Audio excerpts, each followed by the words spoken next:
अस्सलामुअलैकुम नाजरीन। कुल्लुस उस्मान सीरीज की 58 किस्में क्या होगा? क्या निकोला तुगाई पर हमला करेगा? उस्मान बे की मालून तुन से शादी कब होगी? और क्या निकोला उमर बे का तुगाई के खिलाफ जंग से पीछे हट जाने की वजह से बदला लेगा? क्या इस सीजन में एनागोल की लापता होगा और इसमें तुर्गो तलब की एंट्री करवाई जाएगी या फिर तुर्गो तलब की बजाय उसके बेटे को सीरीज में दिखाया जाएगा? क्या इस सीजन में सल्तनत उस्मानिया का काम शुरू हो जाएगा?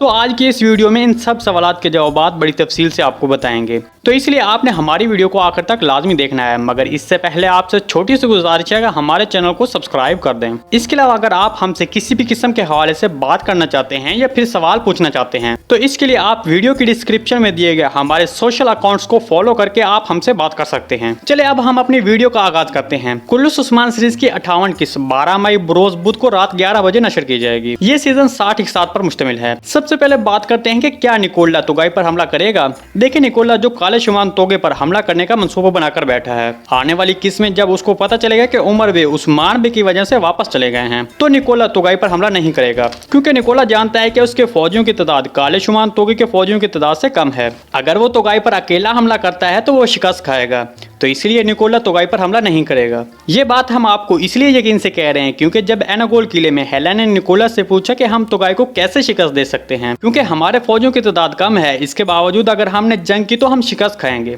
तब उस वक्त निकोला ने कहा कि हम उमर बे को अपने साथ इस जंग में शामिल करेंगे, तब हम तुगाई को शिकस्त दे सकते हैं। तो इस तरह निकोला की सोच से यह जाहिर होता है कि वो उमर बे के अलावा अकेला तुगाई के खिलाफ जंग नहीं करेगा और यहाँ से एनागोल किले वापस चला जाएगा। इसके बारे में आपको क्या लगता है कॉमेंट सेक्शन में जरूर बताइएगा। इसके अलावा हम आने वाली किस्में काले शुमान तोगे को यारासार तैकफूर यासून के खिलाफ कार्रवाई करने का मंजर देख सकते हैं। दूसरी तरफ गुज़िश्ता किस्म का आखिरी मंजर जिसमें शेख अदब अली, जिसने उस्मान बे को उमर बे से ताल्लुकात अच्छे करने की वजह से मालून से शादी करने की तजवीज दी, तो इसके बारे में आपको बता दें कि आने वाली नई किस्में इस हवाले से बहुत से मंजर देखने को मिलेंगे। हमारे तजज़िये के मुताबिक अगर कहानी को मजीद ना बढ़ाया गया तो आने वाली 58 किस्में उस्मान बे शेख अदब अली के साथ उमर बे से मालून का हाथ मांगेंगे। देखिए, यहाँ पर सीरीज की कहानी के दो रुख सामने आ रहे हैं, एक उस्मान बे की दूसरी शादी और दूसरा एनागोल किले की फतह। हमें तुर्किश ज़राए से हासिल करदा मालूमात से पता चला है कि इस सीजन की 60 इकसात हैं। तो इस तरह अगर ये दोनों मंजर ही इस सीजन में शामिल किए जाते हैं तो इस तरह बाकी अब 3 इकसात रहती हैं और इन 3 इकसात में ये मंजर बामुश्किल होंगे। अगर ऐसा हुआ कि ये दोनों मंजर शामिल किए जाते हैं तो फिर आने वाली 58 किस्से आखिर में या फिर 59 किस्म में उस्मान बे और मालून की शादी होगी।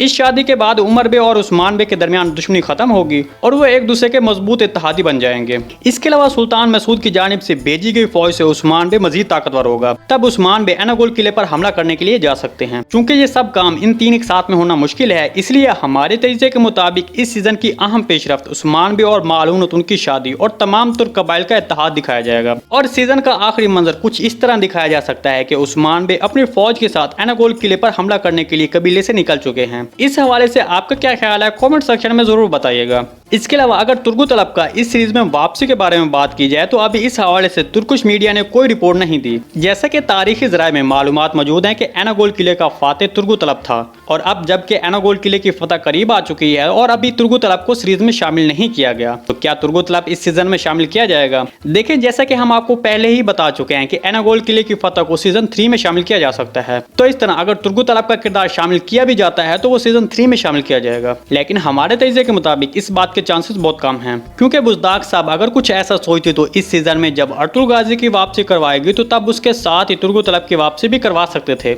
या फिर बुज़दाग साहब उसको बाद में सीरीज में शामिल करने के बारे में सोचते तो फिर इस सीजन में कहीं ना कहीं तुर्को तलब के किरदार के बारे में बात का मंजर शामिल किया जाता। लेकिन जैसा कि हमने देखा कि पूरे सीजन में तुर्को तलब का कहीं भी कोई मंजर पेश नहीं किया गया, तो इसलिए तुर्को तलब की एंट्री नहीं करवाई जाएगी। लेकिन एक और बात, कुछ तुर्किश मीडिया ज़राए के मुताबिक एक किरदार को कास्ट किया गया है जो तुर्को तलब की शक्ल से मुशाबत रखता है। ज़राए से पता चला है कि वो तुर्को तलब के बेटे का किरदार अदा कर सकता है। इसके बारे में आपको क्या लगता है कि तुर्को तलब को सीरीज में शामिल किया जाना चाहिए? कमेंट सेक्शन में जरूर बताइएगा। दूसरी तरफ सल्तनत उस्मानिया का आगाज सल्जूक सल्तनत का मुकम्मल तौर पर खत्म होने के बाद होगा, जो कि हमारे तजज़िये के मुताबिक तीसरे सीजन में ये दौर दिखाया जाएगा। जी नाज़रीन, आज की वीडियो बस यहीं तक थी। उम्मीद है आपको पसंद आई होगी। अगर हमारी वीडियो आप तक बर वक्त नहीं पहुंच रही तो बेल आइकॉन लाजमी प्रेस कर लें ताकि हमारी अगली वीडियो की नोटिफिकेशन आप तक बर वक्त पहुंचता रहे। वीडियो अच्छी लगी तो इसको लाइक शेयर और चैनल को सब्सक्राइब करना मत भूलिएगा। मिलते हैं किसी नए वीडियो के साथ, तब तक के लिए अल्लाह हाफिज।